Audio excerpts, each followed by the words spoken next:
Did you know that one mistake could cost millions of lives?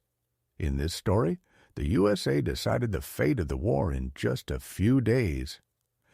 If you're interested in the truth about World War II, subscribe and hit the like button. There are many shocking facts ahead. August 19th, 1944, East Prussia. Step into the hush of Wehrmacht headquarters and picture the maps pinned like wounds across the wall. From Hitler's Wolfschanze, Generaloberst Alfred Jodl bends over the latest reports from a Western front unraveling at the seams. His staff has run the numbers with the cool certainty of accountants of war. Allied supply lines now stretch more than 400 miles back to the Normandy beaches, all the way to the depots that feed Patton's spear-thrusting Third Army. Ask yourself, how long can a force outrun its own lifeline? Hours? Perhaps a day or two? Then physics, not courage, dictates the pace. No army sprints forever without fuel. Jodl, seasoned by campaigns that taught every German general the same cruel arithmetic, draws the conclusion he believes is inevitable. He knows, as they all do, what an armored division devours when it's on the move. 150,000 gallons of fuel in a single day of advance. He knows the Americans are now 400 miles from their warehouses. He knows the Seine can be made a line, a pause, a winter hope. Imagine you're tracing his pencil along that river, thinking, if Patton stalls, the Wehrmacht regroups. If the dash slows, the calendar becomes a weapon. What would you wager standing over that map? But here is the twist Jodl cannot see. A mere 125 miles away, a torrent of motion is already thundering east, 5,258 trucks in an unbroken procession, their headlights blazing against every page of the field manual. Can you hear the engines? Feel the road shudder? Those vehicles are hauling 12,500 tons of supplies every 24 hours, a tide of gasoline, ammunition, and parts that refuses to sleep. They call it the Red Ball Express, a logistical gamble so audacious that German doctrine hadn't imagined it, an operation about to detonate the accepted laws of mechanized warfare. Within 72 hours, tanks that were supposed to be stranded will be smashing through German positions along the Seine. Within a week, those same spearheads will roll into Paris. Within a month, they will look across the border into Germany itself. And who is delivering this lesson? A corps of 23,000 truck drivers, 3 out of every 4 African American who turn a one-way road system into the most efficient military supply artery anyone has ever seen. Picture that highway as a conveyor belt of steel and resolve and ask, what becomes of strategy when logistics refuses to fail? The German General Staff's confidence in American paralysis did not spring from arrogance alone. It was built on a lifetime of study and the fresh memories of their own triumphs and stumbles. The Wehrmacht had forged blitzkrieg, remade combined arms warfare, and knew by heart the tyranny of distance. Again and again, brilliant advances had sagged when wagons and tankers could not keep up. On the Russian steppe, the early crisis had not been Soviet resistance, at least not at first. It was the simple, brutal fact of supply. German trucks shook themselves to pieces on Russian roads. Horse-drawn wagons, still 80% of the transport backbone, couldn't match the pace of Panzer spearheads, and the mismatch of railway gauges left stockpiles marooned hundreds of miles from the front. In July, General der Panzertruppe Heinrich von Leutwitzun, to take command of 47 Panzer Corps in September 1944, set down the logic as he saw it. The Americans, he argued, were approaching the very impasse that had snared the Wehrmacht in Russia. What looks like mechanical superiority transforms into a burden when every mile consumes fuel, ammunition, and parts. They had covered 400 miles in 30 days. History, he warned, indicates what follows: paralysis. If you were reading his words then, wouldn't you nod along, remembering your own column stranded for want of gasoline? German intelligence had the figures to reinforce that grim forecast. They tracked American consumption with meticulous care. A Sherman tank, they noted, drank fuel at roughly half a mile per gallon on roads, and worse across fields. An infantry division demanded 700 tons of supplies each day just to function. An armored division required 1,000. Do the math with them, multiply gallons by miles, tons by divisions, days by distance. Doesn't the sum total point to an empty tank somewhere near the Seine? And yet, even as the German staff finished their calculations, those eastbound convoys were rewriting the equations in real time. Imagine standing on that roadside, caught in the glare of an unending file of trucks, and realizing that the battlefield's hidden front, the supply line, has become the decisive maneuver. What would you have predicted then, knowing what Jodl knew and what he didn't? Imagine a broad front, 60 miles wide, with 12 divisions driving forward under Patton's banner. Do the sums with me. 12,000 tons a day, dragged 400 miles from the beaches, over roads chewed to rubble, through a transport grid the Germans had methodically wrecked as they fell back. Doesn't the arithmetic feel merciless? On August 20th, General Major Siegfried Westphal, soon to be Chief of Staff to Field Marshal von Rundstedt in September, put it bluntly: even if the Americans had endless trucks, they didn't, flawless roads, they didn't, and zero breakdowns, impossible, they still could not keep Patton moving for more than 48 hours. Physical laws cannot be violated, he judged, not even by American industry. Standing at a map table with him, would you have dared to disagree? Now step with me into a requisitioned French chateau near Lessay at 2 p.m. on August 25, 1944. The room bristles with skepticism. Lieutenant Colonel Lorraine A. Ayres of the Motor Transport Service faces a cluster of officers armed with ledgers and frowns. Their figures leave no comfort. Patton's Third Army is burning through supplies faster than any army in recorded memory, racing at a pace that mocks every pre-war logistics plan. The old scaffolding rail lines, tidy scheduled convoys, depot-to-depot routines has buckled and snapped. What would you propose if it were your signature on the order? Gentlemen, Ayres declares, we will build a one-way highway from Cherbourg and the beaches to the front. Every vehicle will run 20 hours out of 24. No halts except for fuel and true emergencies. Our floor is 12,500 tons a day. The name he lifts from railroad slang, a red ball freight, is the express that outranks all other traffic. This Red Ball Express will mimic that creed absolute priority, no delays, no exceptions. The blueprint dares German doctrine to blink. 2 parallel one-way corridors, one for loaded trucks surging forward, one for empties streaming back. 24-hour movement with headlights blazing, blackout forgotten.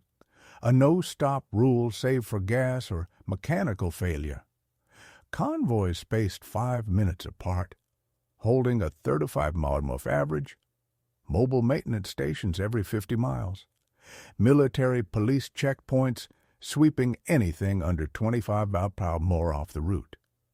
Colonel Charles O. Thrasher, commanding the advanced section of ADSEC, the advanced section, communications zone, runs his finger down the projections.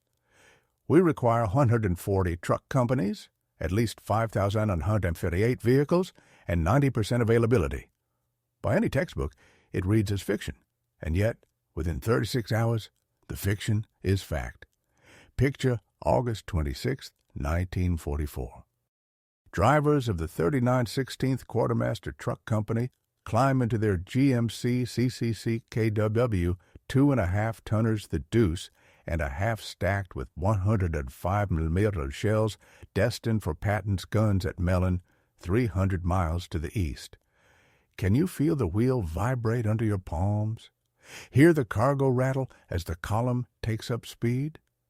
The human reality of the Red Ball Express would have stunned German racial theorists. Of the 23,000 drivers who would come to work this route, roughly 75% were African-American soldiers, serving in a still segregated army. Men barred from white restaurants and facilities across much of the United States were the ones keeping the most celebrated white general's army in relentless motion. What would you have thought, meeting them at a checkpoint, watching them shoulder a burden history had said they could not carry? Within hours, the drivers forged their own culture on the road. Slogans bloomed across tailgates and hoods. Patton's Blood Bank, Hitler, Here We Come, Detroit to Berlin Express. They wrote their traffic laws in steel and urgency. Slow movers yielded at once. Deadline trucks were shoved into ditches. Any rig limping below 20 miles an hour became, by definition, a roadblock. Efficiency was survival, and survival meant speed. By August 28th, German reconnaissance began to whisper a new kind of alarm. Units from Aufklärungsabteilung 116, peering down on the main Red Ball corridor, radioed what they saw. A continuous line of vehicles, headlights visible for 20 kilometers, no spacing, no blackout discipline. Their estimate 1,000 vehicles per hour. Their verdict, Americans have abandoned all military precaution. Standing where they stood, watching that river of light, would you have called it recklessness or inevitability? Imagine watching a column of lights slice through the night, every instinct screaming that this is madness. German doctrine said headlights after dark were invitations to air attack. Endless nose-to-tail columns begged for artillery fire. Close spacing meant one disabled truck could choke the whole artery, and yet the Americans drove on, unblinking. On August 30th, General Lieutenant Edgar Feuchtinger, commander of the 21st Panzer Division, crept into a concealed vantage point to see it for himself. His message to Army Group B carried a new edge of alarm. The enemy's supply method was beyond their frame of reference. Vehicles hurtled past at roughly 30-second intervals day and night, without respite. They neither hid nor dispersed nor obeyed any rules recognizable to German staff officers. This wasn't the craft of war as they knew it. It was the logic of mass production harnessed to combat.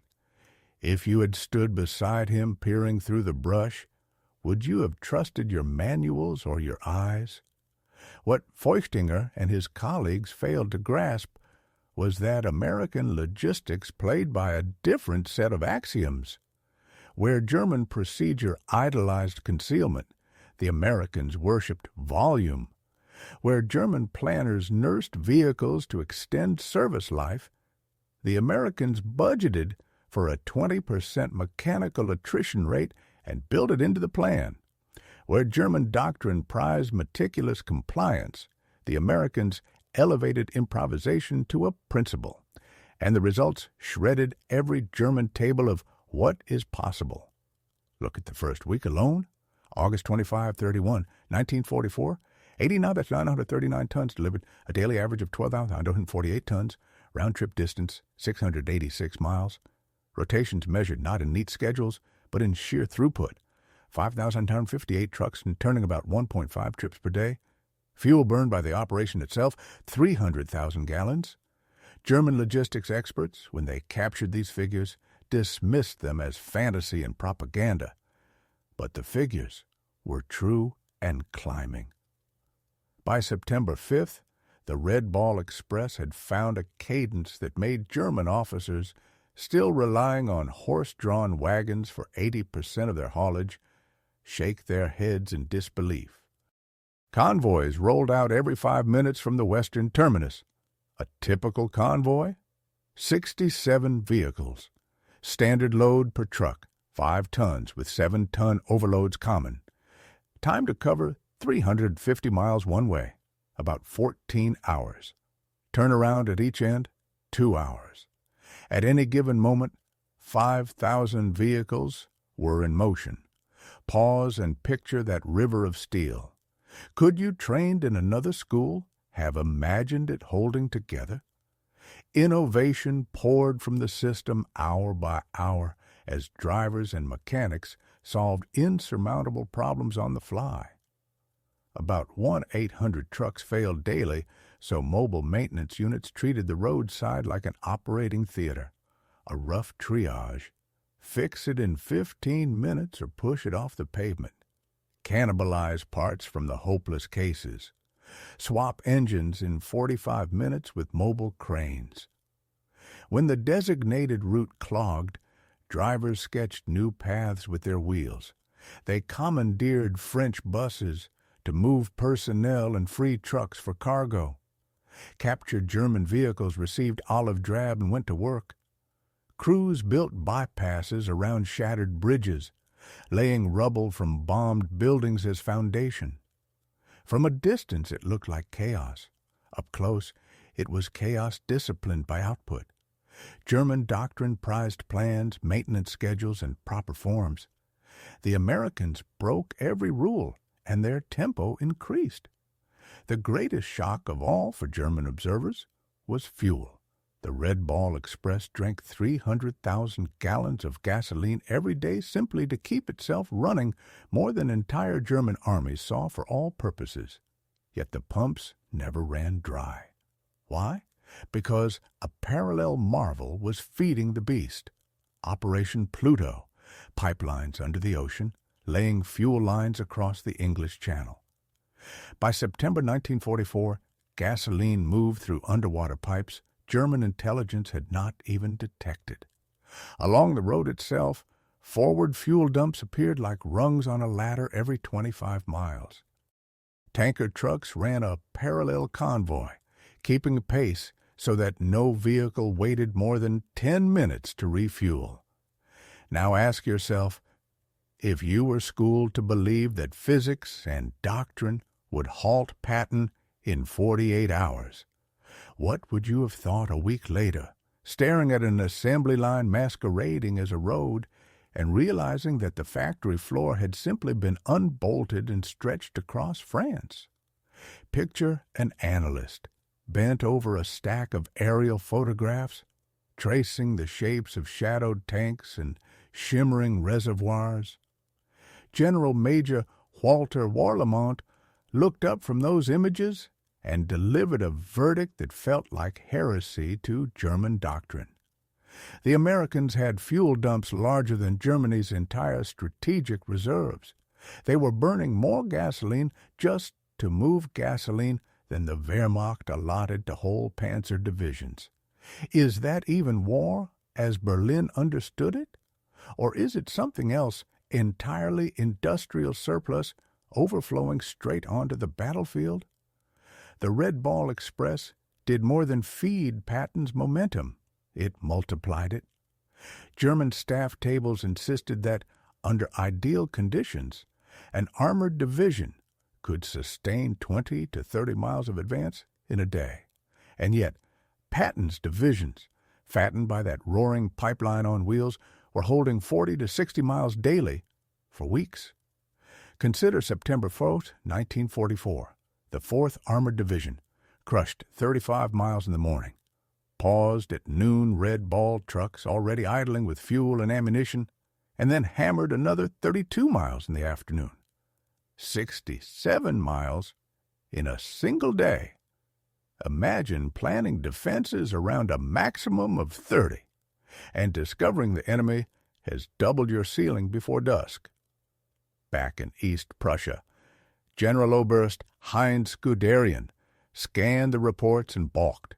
No armored force can sustain 60 miles per day for a week, he countered.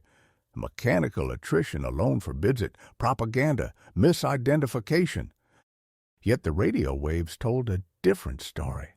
Intercepted American transmissions confirmed the pace.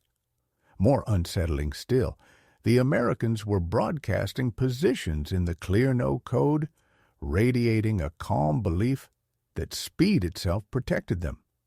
If you were a German commander, would you trust your equations or the enemy's audacity? By September 5, 1944, German intelligence had assembled a thick dossier on the Red Ball Express, and its implications detonated across the planning rooms of the Wehrmacht. Every assumption about American capability needed revision. The notes read like violations of military science. Americans squandered vehicles, abandoning damaged trucks instead of nursing them back to health. Drivers ran for days on stimulants, shredding every personnel management precept. Camouflage discipline? None, exposing the whole artery to air attack and attack that never arrived. Mechanical failure rates of 30% daily, and yet redundancy swallowed the loss. Fuel expenditure on a scale that would bankrupt any European army. Field Marshal Walter Model's response carried the tone of a man staring into the mouth of a machine he could not jam. If the reports were accurate, he concluded, Germany faced not merely a superior army, but a superior civilization. They did not bother to hide because they did not fear. They wasted resources because their supply seemed infinite. How do you defeat that with tactics alone? The road exacted its own toll, a price German observers could not measure from the sky. Drivers went 72 hours without sleep, hallucinating from exhaustion and benzodrine.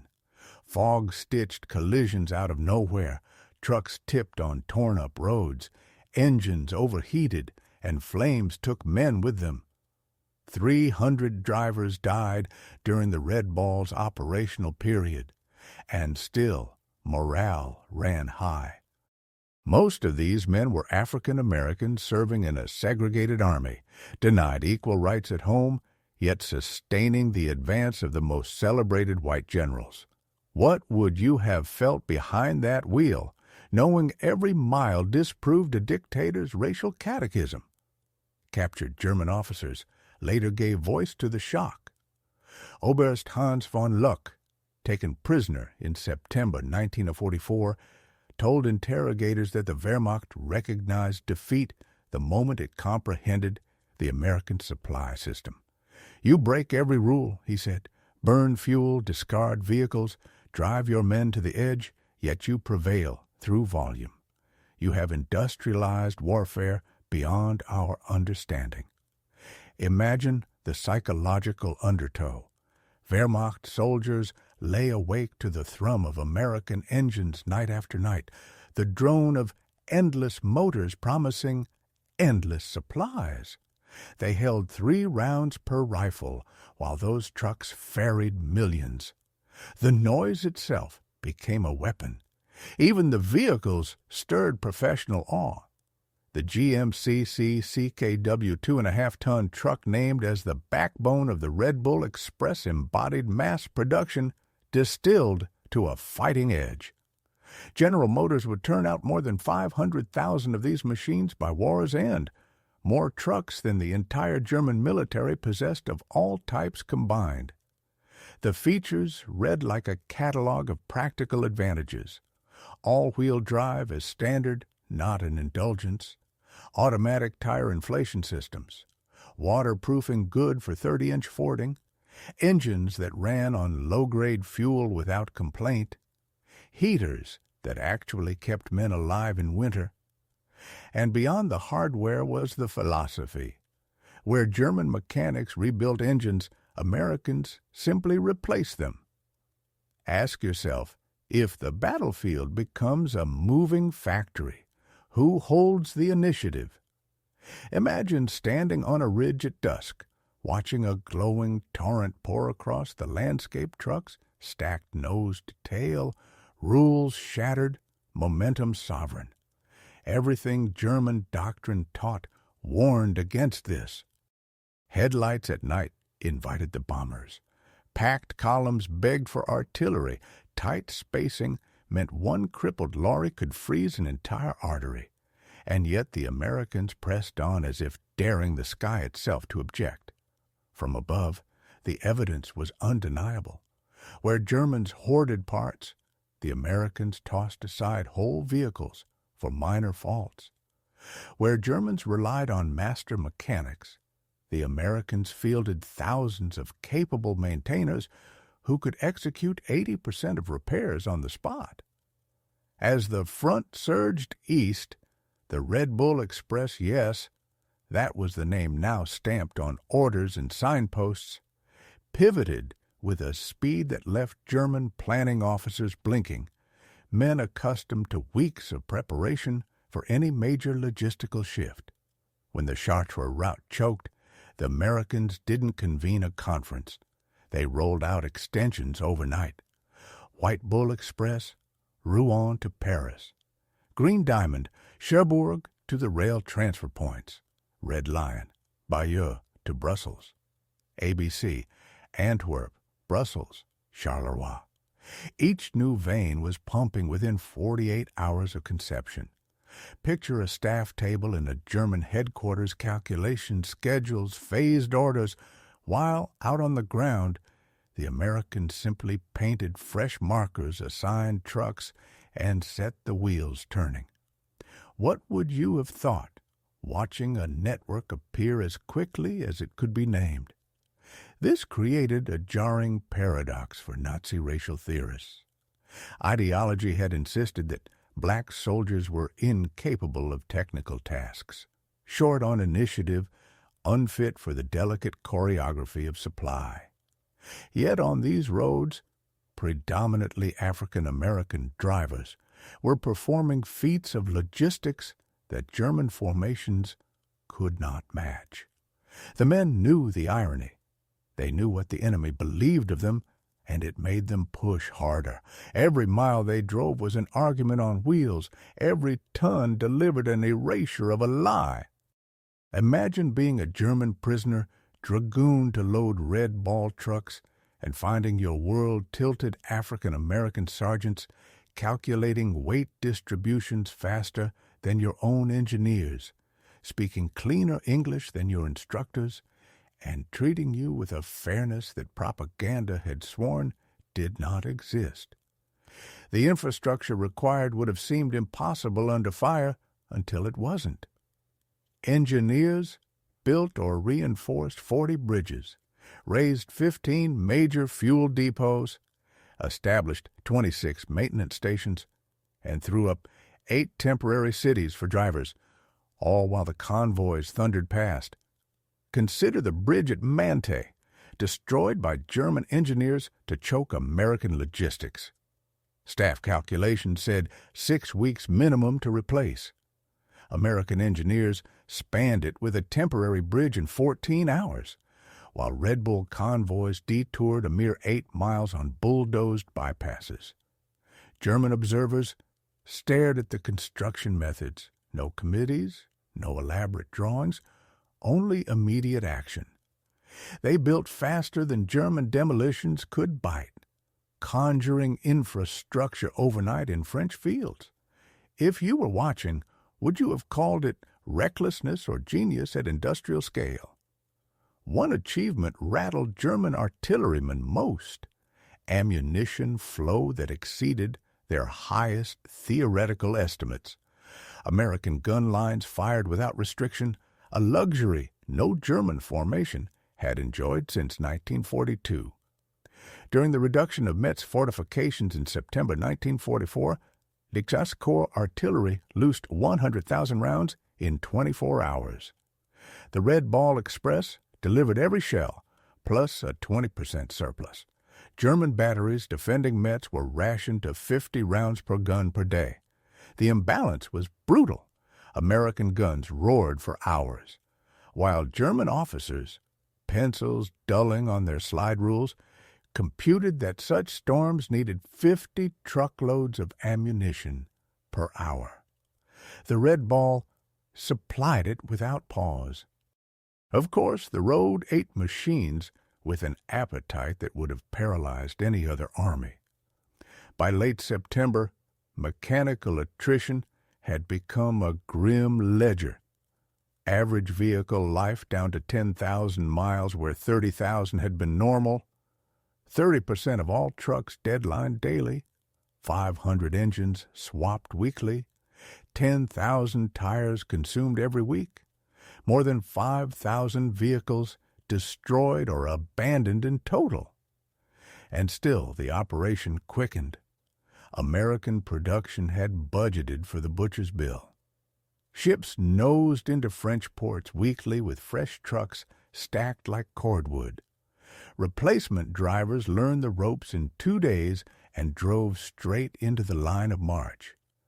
German analysts looked at the numbers and saw a paradox. The Americans were destroying more trucks each week than the Wehrmacht possessed in France. Yet their transport capacity grew. They had done what German doctrine said could not be done: make logistics outrun consumption. Along the routes, French civilians witnessed an abundance that mocked 4 years of occupation scarcity. The psychological shock was immediate. Red Ball Express drivers, many of them African American, often shared rations despite regulations. Picture the halts, children crowding around axles and fenders, hands out for chocolate, cigarettes, soap. Americans gave away casually what the occupiers had rationed as if it were gold. German intelligence duly reported the propaganda effect. No pamphlet could match the eloquence of plenty. Ask yourself now, if you had been raised in the catechism of careful plans, scheduled maintenance, and parsimonious supply, what would you have concluded seeing this? A convoy system that ignored camouflage, devoured vehicles, and fueled itself at impossible rates, yet somehow accelerated. A web of routes: White Bull Express, Green Diamond, Red Lion, ABC that sprang up in days, bridges conjured in hours, artillery fed at volumes your textbooks forbade. Would you still trust the manuals or admit that the battlefield had become a moving factory floor and that the Americans had learned how to run it faster than anyone could tear it down? Imagine the roadside cafes of France's empty shelves yesterday, now rattling as an endless stream of trucks roars past. To the people lining those routes, the conclusion feels unavoidable. American victory is only a matter of time. Ask the villagers what convinced them. They point again and again to the convoys. Resistance networks along the Red Ball corridors sense it too. Their activity surges by 400%. A population that once tolerated occupation now turns decisively against it. If you lived by that highway of steel, would you have drawn any other lesson? Then, in early September 1944, the Red Ball Express meets its fiercest test. Patton's Third Army has lunged so far, so fast, that even this iron artery begins to strain. The round trip now stretches beyond 700 miles. Drivers are collapsing at the wheel. Vehicles are shaking themselves apart. German intelligence smells an opening. On September 8th, General der Panzertruppe Hasso von Manteuffel reports with a hunter's glint. American supply intervals have widened from 5 minutes to 15. Average speeds are down. Opportunity at last. Would you have bet on the falter? 72 hours later, the bet looks foolish. American adaptability, so often scorned as chaos snaps into form. The Red Bull Express reorganizes on the fly. Intermediate transfer points cut individual runs to 350 miles. Driver rotation systems replace collapse with rhythm. Forward maintenance bases rise like tents from the earth. The vehicle pool doubles. By September 12th, the day's delivered tonnage has not merely recovered, it has increased. The crisis that should have stopped Patton instead hardens the system. What would you have thought watching a near failure turn into acceleration? And then the Americans add another layer the Germans had dismissed as fantasy: large-scale aerial supply. C-47 transports begin dropping critical loads directly to forward units, each aircraft ferrying 3 tons as if the sky were just another highway. On September 16, 1944, Wehrmacht observers count 900 transport flights in a single day, 2,700 tons delivered by air. Think of the comparison that haunted German staff rooms. At its apex, the Luftwaffe had managed about 300 tons daily to Stalingrad and called it maximum effort.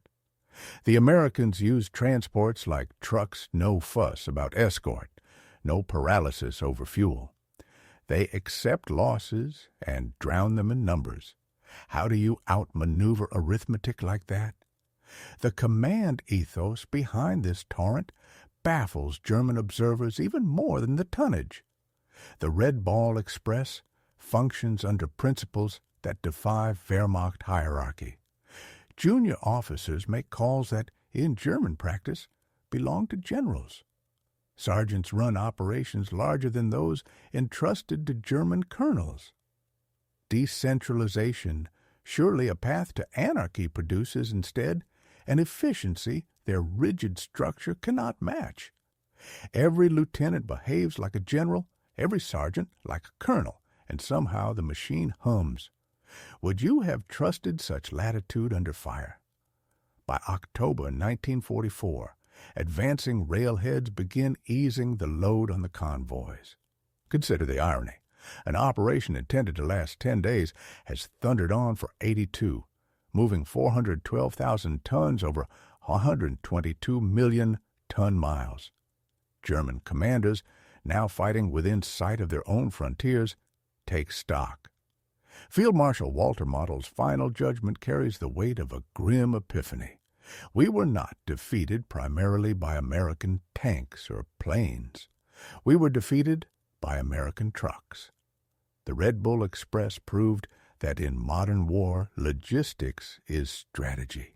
Can you feel the sting in that admission? Even the handoff to rail is a feat.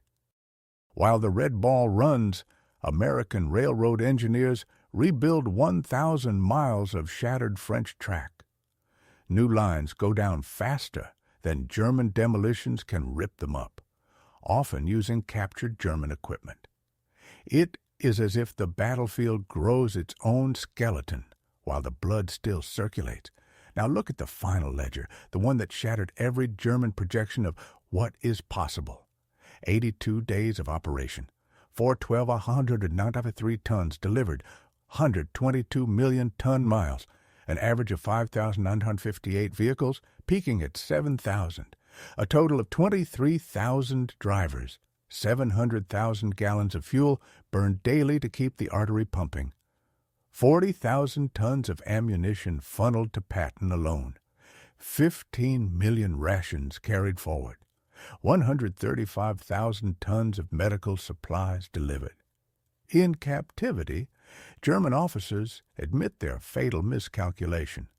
They had scaled American capacity by European precedent, triple the best European performance, they assumed, and you have the American maximum. They were wrong by a factor of 10. But beyond the tonnage and mileage lurks the deeper consequence. The Red Ball Express does more than feed an army. It devours the last remnants of German faith in their own martial superiority. Officers who had sneered that Americans were soft and shackled to their machines watch those same Americans conjure logistics miracles from determination and industrial abundance. Imagine yourself in their boots, hearing trucks all night, every night, and realizing that the sound is not merely engines, it is inevitability made audible. Picture rows of wire and watchtowers, a cold wind cutting across a prison yard. German POWs gather at the fence line, silent, lips moving as they count. Red Ball trucks thunder past beyond the perimeter, one after another, after another. Some prisoners weep. They understand what those headlights mean. Not only can the Americans supply their armies, they can afford to waste more than Germany can produce. With every vehicle that rumbles by, a world view buckles and breaks. Can you feel that moment when arithmetic becomes destiny? The Red Bull Express also forced an unexpected reckoning inside the American military itself. Its success rested overwhelmingly on African American soldiers who remained segregated, denied equal treatment, and barred from combat roles. In September 1944, General Eisenhower toured Red Ball operations and confronted the contradiction at close range. His aide, Captain Harry Butcher, recorded the scene. The general stood watching colored drivers who had been at it for 20 hours straight. He said, "These men are winning the war as surely as any infantry. We need to reconsider many things." Pressure mounted for change, and within 3 years, the momentum helped push the services toward desegregation. African American soldiers had demonstrated in France what they had always asserted. Given tools and opportunity, they would match anyone. The Red Ball was their battlefield, and they won it decisively. German racial theorists, meanwhile, found themselves cornered by evidence. SS publications that had pontificated on racial science simply ceased mentioning American logistics altogether. The facts were too plain to deny and too damaging to acknowledge. After the war, German military engineers studied Red Ball Express operations with an intensity born of defeat. The lessons rewired logistics thinking around the world. Volume overcomes inefficiency. Mechanical redundancy erases single points of failure. Decentralized execution generates speed. Standardization multiplies capability. And human endurance, though finite, reaches higher than most staff tables had dared assume. In 1950, General Franz Halder, former chief of the German General Staff, wrote words that read like a confession. The Red Ball Express proved logistics determined strategy, not vice versa. Americans understood this. We learned it too late. Amid the 23,000 Red Ball drivers, individual acts of heroism emerged that German observers could scarcely fit into their military framework-verified cases drawn straight from official records. Corporal John L. Houston drove for 48 hours without pause, hauling ammunition to the 2nd Armored Division at Cambrai. He nodded off at the wheel 3 times, and each time was jolted awake by fellow drivers, then kept going. Private Booker T. Washington's truck caught fire when overheated brakes ignited while he was carrying medical supplies. Procedure said, abandon the vehicle. Instead, he drove the burning truck 2 miles to a field hospital, leaping free as flames licked the cab. Those supplies saved wounded soldiers on both sides.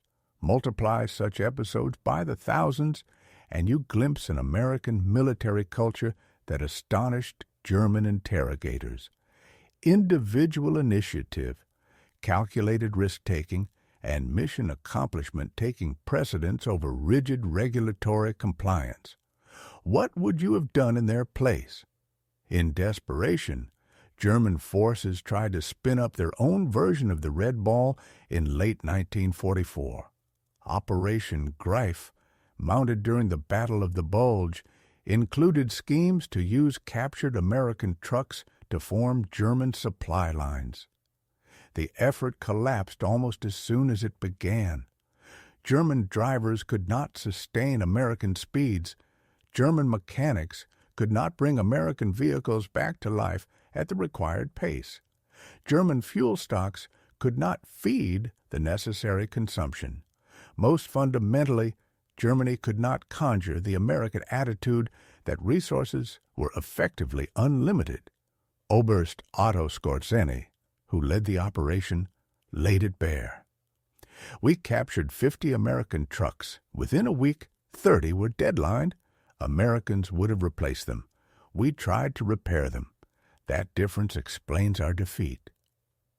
Then came the winter of 1944-45, the Red Bull Express's ultimate ordeal. Freezing rain, snow, and ice conditions that should have halted wheeled transport altogether. German doctrine declared that below -10 degrees Celsius, road logistics became impossible.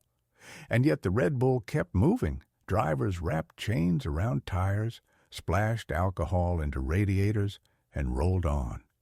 Speed sagged from 35 to 15 miles per hour, but the tonnage kept flowing. German observers reported the unbelievable. Ice-coated convoys pushing through blizzards that had stalled panzer divisions.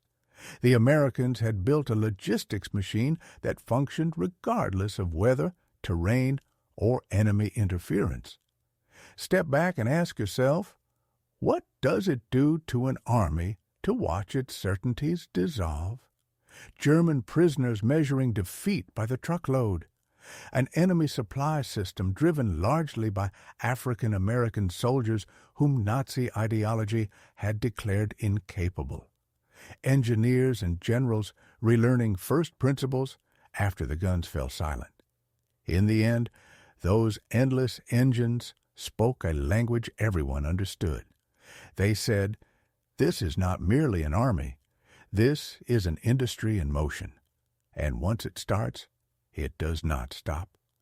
It wasn't elegant by German standards, nor efficient by their meticulous ledgers, but it was inexorable. Picture May 1945.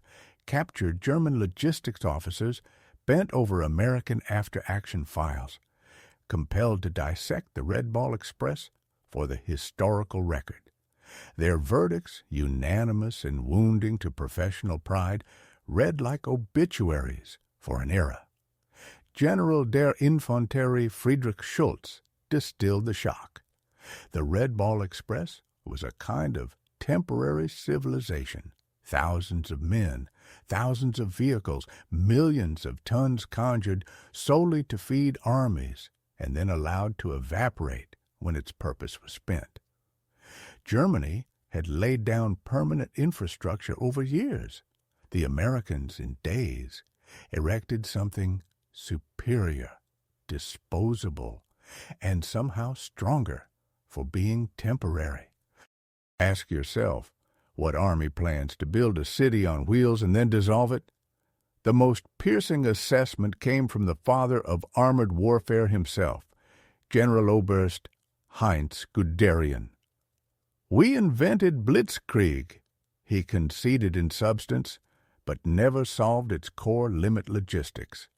The Americans solved it with an industrial excess we had dismissed as impossible. To him, the Red Ball Express was not a mere supply line. It was a river in flood, a current of material that drowned German resistance wherever it flowed. If you had spent years equating tempo with tanks, how would you reckon with a stream that moved the tanks faster than you could count them? Consider the bill.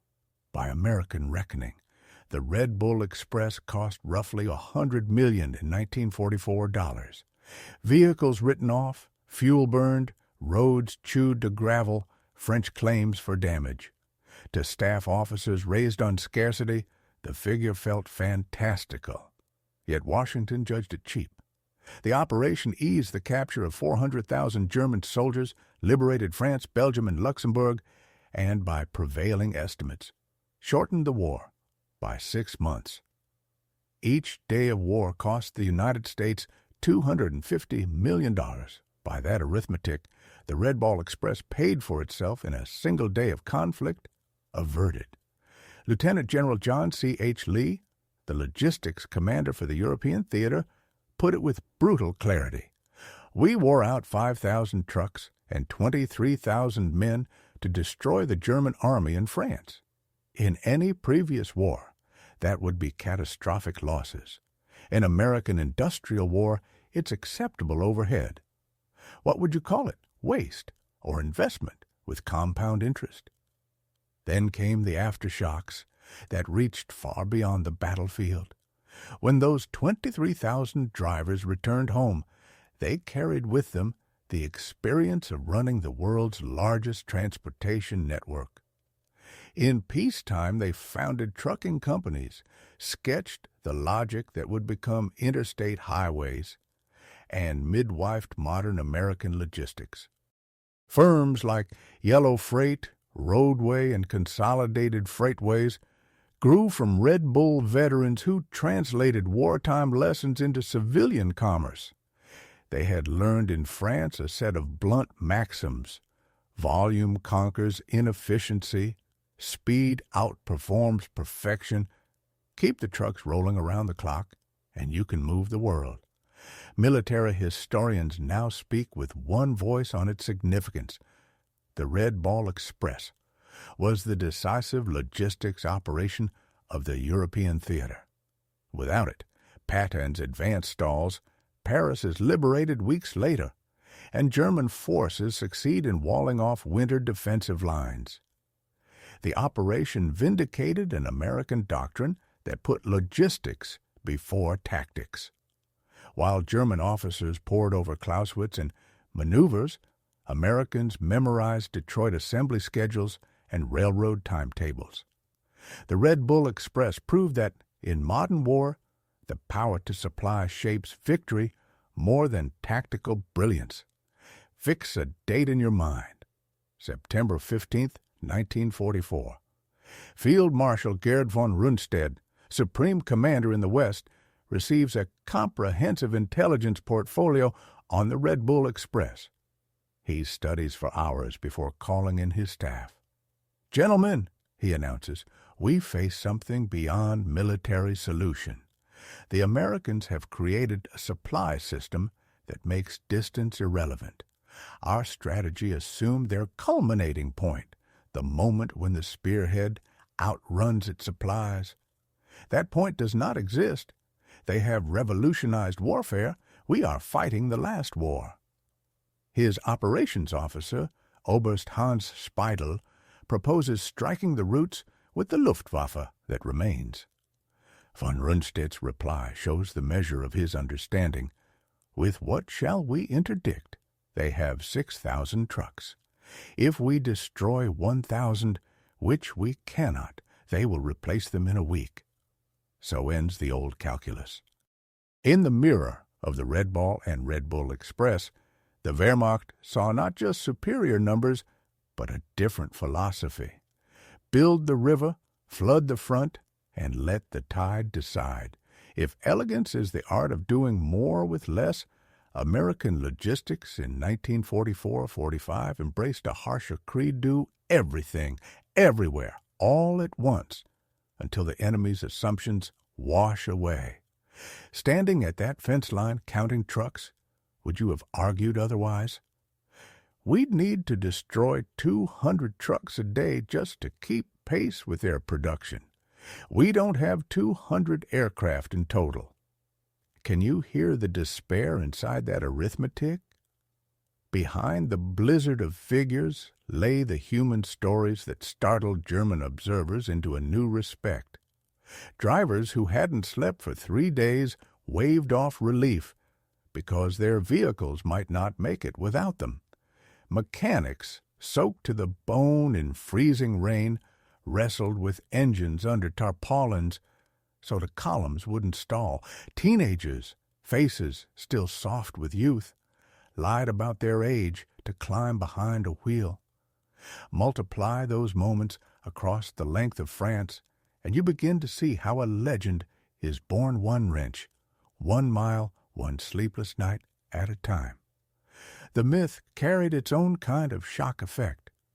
The Americans, so often dismissed as soft in German propaganda, pushed themselves harder than Germans pushed horses, and they did it by choice, not under the lash of fear. That voluntarism made them more dangerous than doctrine had imagined. Have you ever listened to a conviction that won't tire? German soldiers did every night. The convoys became unintentional propaganda, more potent than leaflets or loudspeakers. Engines droned like a tide that never ebbed, and soon units reported hearing ghost convoys, phantom motors that unnerved men as effectively as the real thing. Knowledge gnawed where shells could not. Americans hauled without limit while Germans counted their final rounds. Morale eroded under the sound. American psychological warfare units noticed the effect and turned it into a weapon. When the road fell quiet, they broadcast recordings of truck engines toward German positions. The result?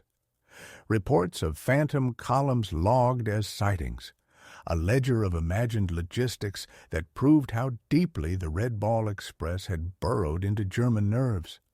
If you were huddled in a foxhole, would you believe your ears or your orders?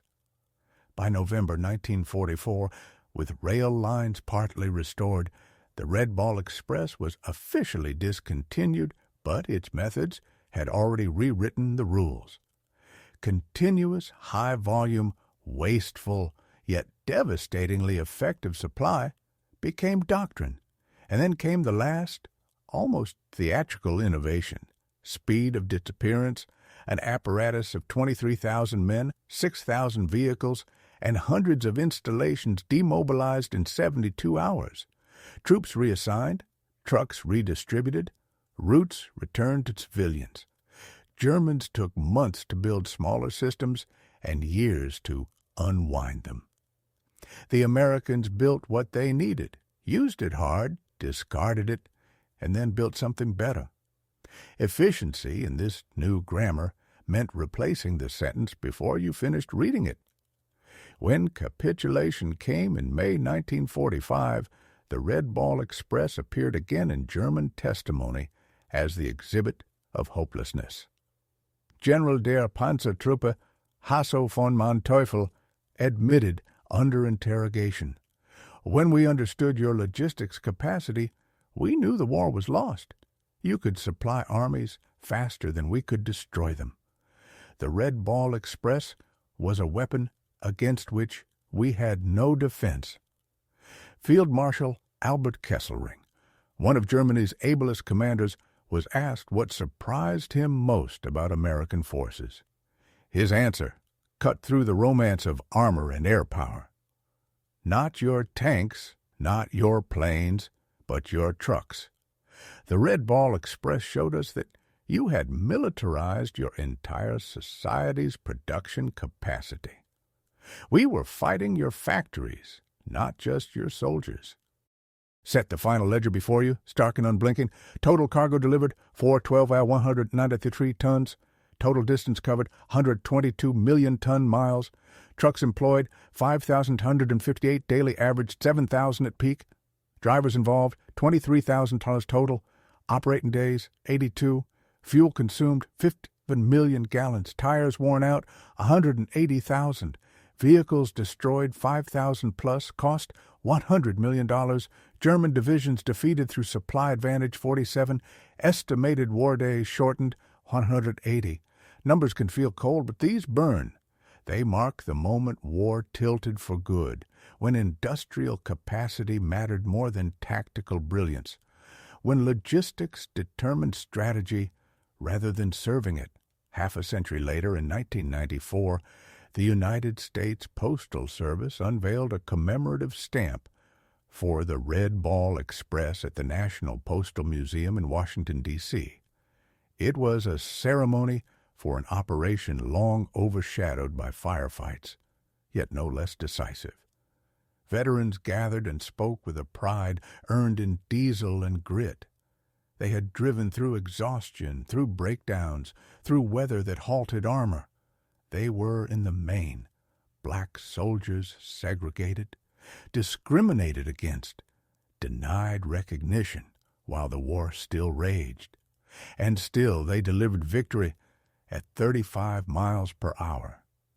Imagine standing roadside as that convoy rolls past and ask yourself, what else could history have done but move aside? Step into the din of engines and the smell of hot rubber and ask yourself a simple question. In modern war, what wins, the flash of tactics or the thrum of supply? The Red Ball Express answered without a whisper of doubt. Logistics was not support. It was the main effort. An industrial democracy mobilized resources at a scale that totalitarian efficiency could not begin to match. German generals who had mocked American logistics fell silent before 6,000 trucks pushing 12 out of 500 tons a day across 700 miles of newly liberated France. They had expected Americans to obey European precedent, conserve, advance cautiously, count every gallon. Instead, they faced a logistics tsunami that drowned their formations beneath Allied abundance. And here is the part the manuals never taught. The victory did not spring from some solitary stroke of military genius, but from American traits the Germans never grasped. Industrial excess as policy, mechanical aptitude as culture, improvisation as reflex, and, most of all, the initiative of ordinary soldiers who made decisions on the fly that, in the Wehrmacht, would have needed a field marshal's nod. General George S. Patton, whose Third Army rode that tidal surge, left the plainest tribute in his memoirs. The truck drivers of the Red Ball Express deserved as much credit for the defeat of Germany as any combat unit. They drove through exhaustion, through mechanical failure, through weather that stopped armor. Without them, the Third Army doesn't move. Without movement, we don't win. Remember, too, who most of those drivers were: black soldiers, segregated, discriminated against, denied honors in their own time, yet winning the war as surely as any rifleman. History must record that truth. Fix the image in your mind. 23,000 mostly African-American drivers guiding 6,000 trucks along a one-way highway to victory. They achieved what German military science had declared impossible, supplying advancing armies faster than physics should allow, sustaining tempo beyond ordinary human endurance, and proving that in modern conflict, the side with the most trucks outlasts the side with the cleverest tactics. In August 1944, German generals laughed at American logistics wasteful, undisciplined, unsustainable. 82 days later, those same officers signed capitulation papers before armies fed by the Red Ball Express, finally realizing that American trucks had defeated German tanks, that industrial abundance had smothered battlefield finesse, that logistics had become strategy. Yes, the Red Ball Express officially ended on November 16, 1944, but its shock wave rolled on through military history. It established, for the industrial age, a brutal equation. Victory belongs not merely to the bravest soldiers or the brightest generals, but to the nation that can deliver the most supplies, the fastest, the farthest. The men who had scoffed at American logistics in August 1944 affixed their signatures to surrender in May 1945, undone by 23,000 truck drivers who rewrote warfare at 35 miles per hour. Why does this operation deserve a place among history's great campaigns? Not for elegance or textbook efficiency, it was neither, but because it worked. The convoys kept Patton rolling, kept German columns retreating, and demonstrated that in modern battle the truck line matters more than the tank column. The highways of France still carry the faint scars ruts from overloaded axles, bridges patched in haste, wrecks rusting in hedgerows, but the true monument is velocity itself, the speed of Allied victory. Every day the war was shortened, saved thousands of lives. The Red Ball Express shortened it by months. In the end, the lesson reached even the men who had mocked it. Amateurs talked tactics, professionals talked logistics, and Americans talked trucks. The Red Bull Express was America talking very loudly indeed, the roar of 6,000 engines that refused to stop, hauling both democracy and destruction at 35 miles per hour down a one-way road to victory. The last word belongs to a German officer whose name slipped from the record, quoted by a Red Ball driver at the 1994 commemoration.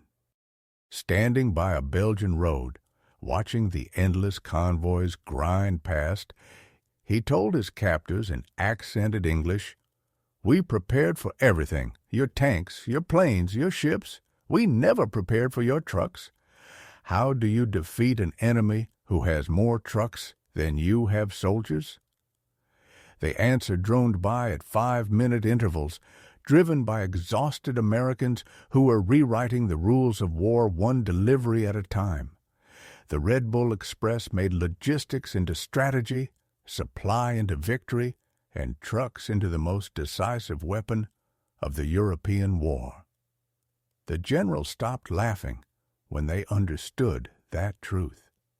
By then, Patton was already at their gates, sustained by the greatest logistics operation in military history.